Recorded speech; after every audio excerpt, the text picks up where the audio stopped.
ನೀವು ರ್ಯಾಂಡಮ್ ಆಗಿ ತೋರಿಸಿದ್ರೆ ಅದು ಕಾಂಟೆಂಟ್ ಕ್ರಿಯೇಷನ್ ಅಲ್ವೇ ಅಲ್ಲ. ನನ್ನ ಹತ್ರ ಮೈಕ್ ಇಲ್ಲ, ನನ್ನ ಹತ್ರ ಒಳ್ಳೆ ಫೋನ್ ಇಲ್ಲ ಅಂತ ಇನ್ನೂ ಸುಮಾರು ಜನ ಸ್ಟಾರ್ಟ್ ಮಾಡೋಕ್ಕೇ ಹೋಗಿಲ್ಲ. ಹೆಲೋ ನಮಸ್ಕಾರ, welcome back to my new blog. Guys ಇವಾಗ ನೋಡ್ಬೋದು ನಮ್ಮ ಬ್ಲಾಗ್ನ ಎಲ್ಲಿ ಸ್ಟಾರ್ಟ್ ಮಾಡ್ತಾ ಇದ್ದೀವಿ ಅಂತ. ನಮ್ಮ ಫೇವ್ರೆಟ್ ಪ್ಲೇಸ್, ನಮ್ಮ ಮನೆಯ ಟೆರೆಸ್ಸು. ಸೊ ಮತ್ತು ಇವತ್ತಿನ ಬ್ಲಾಗ್ ಬಂದು ಲೈಕ್ ಒಂದು ಇನ್ಫಾರ್ಮೇಟಿವ್ ವಿಡಿಯೋ ಆಗಿರುತ್ತೆ. ಯಾವುದೇ ರೀತಿ ಲೈಕ್ ಫನ್ನು ಅಥವಾ ಏನೂ ಇರಲ್ಲ, ರಿಯಲ್ ಟಾಕ್ ಆಗಿರುತ್ತೆ. ರಿಯಾಲಿಟಿ ಏನಪ್ಪ ಕಾಂಟೆಂಟ್ ಕ್ರಿಯೇಷನ್ದು ಅನ್ನೋದು ನಾನು ಈ ಬ್ಲಾಗಲ್ಲಿ ತಿಳಿಸ್ಕೊಡ್ತೀನಿ. ಸೊ ವಿಡಿಯೋನ ಕೊನೆವರೆಗೂ ನೋಡಿ, ಎಲ್ಲೂ ಸ್ಕಿಪ್ ಮಾಡೋಕ್ಕೆ ಹೋಗಬೇಡಿ. ವಿಡಿಯೋ ತುಂಬಾ ಇನ್ಫಾರ್ಮೇಟಿವ್ ಆಗಿರುತ್ತೆ. ಗೈಸ್, ಕಾಂಟೆಂಟ್ ಕ್ರಿಯೇಷನ್ ಅಂದರೆ ನಿಮ್ಗಳ ಪ್ರಕಾರ ಎಷ್ಟು ವಿಡಿಯೋ ಮಾಡೋದು ಹಾಗೆ ಹೇಗೆ ಅಂದ್ಕೊಂಡಿರ್ತೀರಾ. ಅದು ಕಂಪ್ಲೀಟ್ಲಿ ಫಾಲ್ಸು. ಕಾಂಟೆಂಟ್ ಕ್ರಿಯೇಷನ್ ಬಂದು ರ್ಯಾಂಡಮ್ ಆಗಿ ನೀವು ಏನೇನೋ ತೋರಿಸೋದಲ್ಲ. ಲೈಕ್ ನೀವು ಊಟ ಮಾಡೋದು, ನೀವು ಎದೋಳೋದು, ನೀವು ಮಲ್ಗೋದು, ನೀವು ಅಲ್ಲಿ ತಿರ್ಗೋಕೆ ಹೋಗೋದು, ಅದು basically it is not A content creation. ಅದು ಬಂದು ನಿಮ್ಮದು ಡಾಕ್ಯುಮೆಂಟ್ ಮಾಡೋದು. ಲೈಕ್ ನೀವೇನು ಮಾಡ್ತಾಯಿದ್ದೀರಾ ಅನ್ನೋದನ್ನ, ನಿಮ್ಮ ಡೈಲಿ ಹ್ಯಾಬಿಟ್ಸ್ನ ನೀವು ತೋರಿಸೋದನ್ನ ಕಾಂಟೆಂಟ್ ಕ್ರಿಯೇಷನ್ ಅಂತ ಎಷ್ಟೋ ಜನ ಮಿಸ್ಟೇಕ್ ಮಾಡ್ತವ್ರೆ. ಆದರೆ content creation is completely different game. ಯಾವ ಥರಪ್ಪ ಅಂದರೆ, ನಿಮ್ಮ ಕಾಂಟೆಂಟ್ ಕ್ರಿಯೇಷನ್ ಅಂದರೆ ಏನಾದರೂ ಒಂದು ಪರ್ಟಿಕ್ಯುಲರ್ ಟಾಪಿಕ್ ಮೇಲೆ ಕಾಂಟೆಂಟ್ ಇರಬೇಕು. ಫಾರ್ ಎಕ್ಸಾಂಪಲ್, ಈಗ ನಾನು ತೋರಿಸಿದ್ನಲ್ಲ ನನ್ನ ಬ್ಲಾಗಲ್ಲಿ ಸಿದ್ರು ಬೆಟ್ಟ ಎಕ್ಸ್ಪ್ಲೋರ್ ಅಂತ. ಸೊ ಆ ಥರ ಜನಕ್ಕೆ ಕ್ಯೂರಿಯಾಸಿಟಿ ಉಂಟು ಮಾಡಬೇಕು. ಏನಾಗುತ್ತೆ, ಎಲ್ಲಿ ಹೋಗ್ತವ್ರು ಇವರು, ಲೈಕ್ ಅದನ್ನ ಕಾಂಟೆಂಟ್ ಕ್ರಿಯೇಷನ್ ಅಂತಾರೆ. ಮತ್ತು ನಾನು ಹೇಳಿದ್ನಲ್ಲ 100 ರೂಪೀಸ್ ಚಾಲೆಂಜು ಅಂದ್ಕೊಬೋದು. ಸೊ ಅದರಲ್ಲಿ ಏನಾಗುತ್ತೆ ಅಂದರೆ, ಜನಕ್ಕೆ ಕ್ಯೂರಿಯಾಸಿಟಿ, 100 ರೂಪೀಸಲ್ಲಿ ಈ ಥರನೂ ಆಗೋದಾ, ಈ ಥರನೂ ಸರ್ವೈವ್ ಆಗ್ಬೋದಾ ಅನ್ನೋದನ್ನ ಅವ್ರಿಗೂ ತುಂಬಾ ಕ್ಯೂರಿಯಸ್ ಆಗಿರ್ತಾರೆ. ಸೊ ಇದನ್ನ ಬಂದು ಕಾಂಟೆಂಟ್ ಕ್ರಿಯೇಷನ್ ಅಂತ ಹೇಳ್ತೀವಿ. ವಿಡಿಯೋ ಎಷ್ಟೇ ಚಿಕ್ಕದಿರ್ಬೋದು, ಬಟ್ ಆ ಚಿಕ್ಕ ವಿಡಿಯೋದಲ್ಲೇ ಒಂದು ಒಳ್ಳೆ ಇನ್ಫಾರ್ಮೇಷನ್ನ ಯೂಸರ್ಗೆ ಹೆಲ್ಪ್ ಆಯಿತು ಅಂದರೆ ಅದು 100% ರೀಚ್ ಆಗುತ್ತೆ. ನೀವು ರ್ಯಾಂಡಮ್ ಆಗಿ ತೋರಿಸಿದ್ರೆ ಅದು ಕಾಂಟೆಂಟ್ ಕ್ರಿಯೇಷನ್ ಅಲ್ವೇ ಅಲ್ಲ. ಮತ್ತು ಇನ್ನೊಂದು ಇನ್ಸಿಡೆಂಟ್ ಹೇಳ್ತೀನಿ ನೋಡಿ. ನಾನು ಹೇಳಿದ್ನಲ್ಲ ನನ್ನ ಫ್ರೆಂಡ್ಸ್ಗೆಲ್ಲ ಕೇಳಬೇಕು, ನನ್ನ ಮೈಕ್ ಇಲ್ಲ ಲೈಕ್ 100 ರೂಪೀಸ್ ಚಾಲೆಂಜ್ ವೀಡಿಯೋ ಮಾಡೋಕ್ಕೆ ಅಂತ. ಸೊ ನಾನು 3-4 ಜನನ ನನ್ನ ಫ್ರೆಂಡ್ಸ್ನ ಕೇಳಿದೆ. ಸೊ ಅವರೆಲ್ಲ ಆನ್ಸರ್ ಏನು ಕೊಟ್ಟರು ಗೊತ್ತಾ? ನೋನೇ. ಆಬ್ವಿಯಸ್ಲಿ ನನಗೆ ಗೊತ್ತಿತ್ತು. ಏನಕ್ಕೆ ಅಂದರೆ ರೀಸನ್ಸ್ನ ಹೇಳ್ತಾರೆ. ಸೊ ಅದನ್ನೆಲ್ಲ ಬಿಡಿ, ಇವಾಗ ಏನಕ್ಕೆ ಮಾತಾಡೋದು.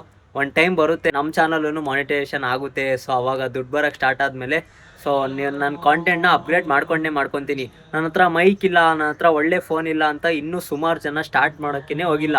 ಸೊ ಆ ಮಿಸ್ಟೇಕ್ನ ಇವಾಗಲೇ ಮಾಡೋದನ್ನ ನಿಲ್ಲಿಸ್ಬಿಡಿ. ಏನಕ್ಕೆ ಅಂದರೆ ಅದೇ ನಿಮ್ಮ ಡ್ರೀಮ್ಸ್ನ ಕಿಲ್ ಮಾಡ್ತಿರೋದು. ಯಾಕಪ್ಪ ಅಂದರೆ, ಈಗ ನೋಡಿ ಎಕ್ಸಾಂಪಲ್, ನನ್ನ ಹತ್ರನೂ ಮೈಕ್ ಇಲ್ಲ, ನನ್ನ ಹತ್ರನೂ ಒಳ್ಳೆ ಸೆಟಪ್ ಇಲ್ಲ. ನೋಡ್ಬೋದು ನೀವು, ನನ್ನ ಟೆರೆಸ್ಸೇ ನನಗೆ ಸೆಟಪ್ಪು. ನನ್ನ ರೂಮಲ್ಲಿ ಅಷ್ಟು ಜಾಗ ಇಲ್ಲ ಮಾಡೋಕ್ಕೆ, ಲೈಟಿಂಗ್ಸ್ ಇಲ್ಲ. ಆದ್ರೂ ನಾನು ಕಾಂಟೆಂಟ್ ಕ್ರಿಯೇಷನ್ ಜರ್ನಿನ ಮಾಡೋದು ನಿಲ್ಲಿಸಲ್ಲ. ಏನಕ್ಕೆ ಅಂದರೆ ಅದೊಂದು ಮೈಂಡಲ್ಲಿ ಕುತ್ಕೊಂಡ್ಬಿಟ್ಟಿದೆ. ಡೈಲಿ ವಿಡಿಯೋ ಬಿಡಬೇಕಂದ್ರೆ ಬಿಡಬೇಕು. ಅದು ಏನಾದರೂ ಆಗಲಿ, ಅದು ಏನೇ ಪ್ರಾಬ್ಲಮ್ಸ್ ಬರಲಿ, ಅದು ಯಾವ್ದು ಕಾಂಟೆಂಟ್ ಇರಲಿ ಬಿಡಲಿ, ಬಟ್ ವೀಡಿಯೋಸ್ ಮಾತ್ರ ಬಿಡ್ತಾ ಇರಬೇಕು. ಈ ಒಂದು ಮೈಂಡ್ಸೆಟ್ಟಲ್ಲಿ ನೀವು ಇಟ್ಕೊಂಡು ನೀವು ವೀಡಿಯೋನ ಮಾಡೋಕ್ಕೆ ಸ್ಟಾರ್ಟ್ ಮಾಡಿದ್ರೆ ನೀವು ನೆಕ್ಸ್ಟ್ ಲೆವೆಲ್ಗೆ ಹೋಗ್ತೀರಾ. ಇವತ್ತು ಯಾರು ನೋಡ್ದಿಲ್ಬೋದು, ಬಟ್ ಒಂದಲ್ಲ ಒಂದು ದಿವಸ ನಿಮ್ಮ ಕಾಂಟೆಂಟು ನಿಮ್ಮ ಆಡಿಯನ್ಸ್ಗೆ ತಲುಪುತ್ತೆ. ನಿಮ್ಮದೇ ಒಂದು ಆಡಿಯನ್ಸ್ ಗ್ರೂಪು ಸಿಗ್ತಾರೆ. ನೀವು ಜಸ್ಟ್ ಎಫರ್ಟ್ ಹಾಕಬೇಕು ಮತ್ತು ಕನ್ಸಿಸ್ಟೆಂಟಿಯಾಗಿ ವೀಡಿಯೋನ ಅಪ್ಲೋಡ್ ಮಾಡಬೇಕು. ಮತ್ತು ಗೈಸ್, ಇನ್ನೊಂದು ವಿಷಯ ಏನಪ್ಪ ಅಂದರೆ, ನೀವು ಸ್ಟಾರ್ಟ್ ಮಾಡ್ತಿರಲ್ಲ ಆವಾಗ ಯಾರೂ ನಿಮಗೆ ಸಪೋರ್ಟ್ ಮಾಡಲ್ಲ. ನೀವು ಅನ್ಕೊಬೋದು ನಮಗೆ ಅವ್ರು ಸಪೋರ್ಟ್ ಮಾಡ್ತಾರೆ, ಇವ್ರು ಸಪೋರ್ಟ್ ಮಾಡ್ತಾರೆ ಅಂತ. ಅದು ಕಂಪ್ಲೀಟ್ಲಿ ನಿಮ್ಮ ಮೈಂಡಿಂದ ಇವಾಗಲೇ ತೆಗ್ದಾಕ್ಬಿಡಿ, ಓಕೆನಾ? ಫಾರ್ ಎಕ್ಸಾಂಪಲ್ ನಂದೇ ತಗೊಳ್ಳಿ. ಫಸ್ಟೆಲ್ಲ ಲೈಕ್ ಅಲ್ಲಿ ಇಲ್ಲಿ ತಿರ್ಗೋಕ್ಕೆ ಮತ್ತು ಅಲ್ಲಿ ಸುಮ್ಮನೆ ಹೋಗಿ ಟೈಮ್ ಪಾಸ್ ಮಾಡೋಕ್ಕೆ, ದುಡ್ಡು ವೇಸ್ಟ್ ಮಾಡೋಕ್ಕೆ ಅವಾಗ ಹುಡುಗರು ಬರ್ತಿದ್ರು, ಅವಾಗ ಫೋನ್ಗಳು ಬರ್ತಿತ್ತು. ಇವಾಗ ನಾನು ಯಾವಾಗ ಕಂಟೆಂಟ್ ಕ್ರಿಯೇಷನ್ ಬಗ್ಗೆ ಸೀರಿಯಸ್ ಆದೆ, ಮತ್ತು ನಾನೇನೆ ಲೈಕ್ ಸುಮ್ಮನೆ ಆ ಥರ ಹೋಗಿ ಟೈಮ್ ವೇಸ್ಟ್ ಮಾಡೋದು, ಸುಮ್ಮನೆ ದುಡ್ಡೆಲ್ಲ ವೇಸ್ಟ್ ಮಾಡೋದಕ್ಕೆ ನಾನು ಯಾವಾಗ ಸ್ಟಾಪ್ ಮಾಡಿದೆ, ಅವಾಗಿಂದ ನನಗೆ ಒಬ್ರು ಫೋನ್ ಬರ್ತಿಲ್ಲ, ಆಯಿತಾ? ಸೊ ಏನಪ್ಪ ಅಂದರೆ ಹೇಳೋದು, ನಿಮ್ಮ ವರ್ಕ್ನ ನೀವು ಮಾಡಿ. ಆ ವರ್ಕಿಗೆ ಒಂದಲ್ಲ ಒಂದು ದಿವಸ ಪ್ರತಿಫಲ ಸಿಗುತ್ತೆ. ನಿಮಗೆ ರಿಸಲ್ಟು ಇವಾಗ ಬರಲಿಲ್ಲ ಅಂದರೂ ಒಂದಲ್ಲ ಒಂದು ದಿವಸ ರಿಸಲ್ಟು ಬಂದೇ ಬರುತ್ತೆ.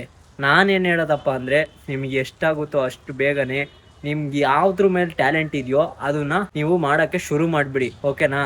ಮತ್ತು ಗೈಸ್, ಇವಾಗ ನೀವೇನೇ ಚೇಂಜಸ್ನ ನೋಡ್ಬೋದು ನಾನು ಮಾತಾಡೋದ್ರಲ್ಲಿ. ಲೈಕ್ ಸ್ಟಾರ್ಟಿಂಗ್ ವೀಡಿಯೋಸಲ್ಲಿ ನಾನು ಹೆಂಗೆ ಮಾತಾಡ್ತಿದ್ದೆ ಮತ್ತು ಇವಾಗ ನಾನು ಹೇಗೆ ಮಾತಾಡ್ತಾ ಇದ್ದೀನಿ ಅಂತ ನಿಮಗೇ ಡಿಫ್ರೆನ್ಸ್ ಗೊತ್ತಾಗ್ತಾ ಇರ್ಬೋದು. ಸ್ಟಾರ್ಟಿಂಗ್ ನಾನು ಕ್ಯಾಮ್ರಾ ಮುಂದೆ ಮಾತಾಡೋಕ್ಕೆ ತುಂಬಾ ನರ್ವಸ್ ಆಗ್ತಿದ್ದೆ. ನಂತರ ಎಷ್ಟೋ ಜನ ಈಗಲೂ ನರ್ವಸ್ ಆಗ್ತಾರೆ ಕ್ಯಾಮ್ರಾ ಮುಂದೆ ಮಾತಾಡೋಕ್ಕೆ. ಸೊ ಇವಾಗ ನಾನು ಎಷ್ಟು ಫ್ಲೂಯೆಂಟಾಗಿ ಲೈಕ್ ಯಾವುದೇ ರೀತಿ ಫಿಯರ್ ಇಲ್ದಲೇ ಮಾತಾಡ್ತಾ ಇದ್ದೀನಲ್ಲ, ಇದೇ ಥರ ನೀವು ಹೇಗೆ ಫಿಯರ್ಲೆಸ್ ಆಗಿ ಮಾತಾಡ್ಬೋದು ಅಂತ ನಾನು ನಿಮಗೆ ಮುಂದೆ ಬರುವ ದಿನಗಳಲ್ಲಿ ಕಂಪ್ಲೀಟಾಗಿ ತಿಳಿಸ್ಕೊಡ್ತೀನಿ, ಓಕೆನಾ? ಮತ್ತು ಗೈಸ್, ಇನ್ನೊಂದು ಮೇಜರ್ ಅಪ್ಡೇಟ್ ಏನಪ್ಪ ಅಂದರೆ, ನಮ್ಮದು YouTube channel name Manoj gains ಇಂದ ಮನೋಜ್ ಕರುನಾಡು ಅಂತ ಚೇಂಜ್ ಮಾಡ್ಕೊಂಡಿದೀನಿ. ಸೊ ಏನಕ್ಕೆ ಅಂದ್ರೆ ನಿಮ್ಗಳಿಗೋಸ್ಕರ. ಮನೋಜ್ ಕರುನಾಡು ಅನ್ನೋದು ಲೈಕ್ ಫುಲ್ನೆಸ್ ನ ತುಂಬುತ್ತೆ. ನಮ್ಮ ಕರುನಾಡ್ನ ರೆಪ್ರೆಸೆಂಟ್ ಮಾಡ್ತೀನಿ. ಸೊ ನನ್ನ ಕೈಲಿ ಎಷ್ಟಾಗುತ್ತೋ ಅಷ್ಟು ನಾನು ನಮ್ಮ ಕರುನಾಡ್ನ ರೆಪ್ರೆಸೆಂಟ್ ಮಾಡ್ತೀನಿ. ಅದಕ್ಕೇನೆ ಮನೋಜ್ ಕರುನಾಡು ಅಂತ ಚೇಂಜ್ ಮಾಡ್ಕೊಂಡಿದೀನಿ. ಯಾರನ್ನು ಕನ್ಫ್ಯೂಸ್ ಆಗಕ್ಕೆ ಹೋಗ್ಬೇಡಿ. ಮತ್ತೆ ಈ ಯೂಸರ್ ನೇಮು ಹೇಗಿದೆ ಅಂತ ಕಮೆಂಟ್ ಅಲ್ಲಿ ತಿಳಿಸಿ. ನನ್ನ ಇನ್ಸ್ಟಾಗ್ರಾಮ್ ಅಕೌಂಟು ಮತ್ತೆ ಯೂಟ್ಯೂಬ್ ಅಕೌಂಟ್ ಅಲ್ಲಿ ಮನೋಜ್ ಕರುನಾಡು ಅಂತಾನೆ ಚೇಂಜ್ ಮಾಡ್ಕೊಂಡಿರೋದು.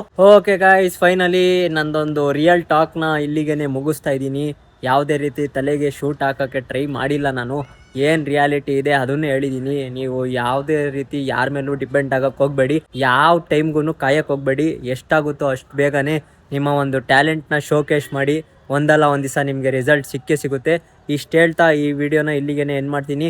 ಈ ವಿಡಿಯೋ ಏನಾದರೂ ಇಷ್ಟ ಆಗಿದ್ರೆ ಒಂದು ಲೈಕ್ನ ಮಾಡಿ. ಮತ್ತು ನಮ್ಮ ಚಾನಲ್ಗೆ ಹೊಸದಾಗಿ ಬಂದಿದ್ರೆ ಸಬ್ಸ್ಕ್ರೈಬ್ನ ಮಾಡ್ಕೊಳ್ಳಿ. ಮತ್ತೆ ಸಿಗೋಣ ಇನ್ನೂ ಇಂಟ್ರೆಸ್ಟಿಂಗ್ ವ್ಲಾಗಲ್ಲಿ. ಅಲ್ಲಿವರೆಗೂ ಟೇಕ್ ಕೇರ್. ಬಾಯ್ ಬಾಯ್.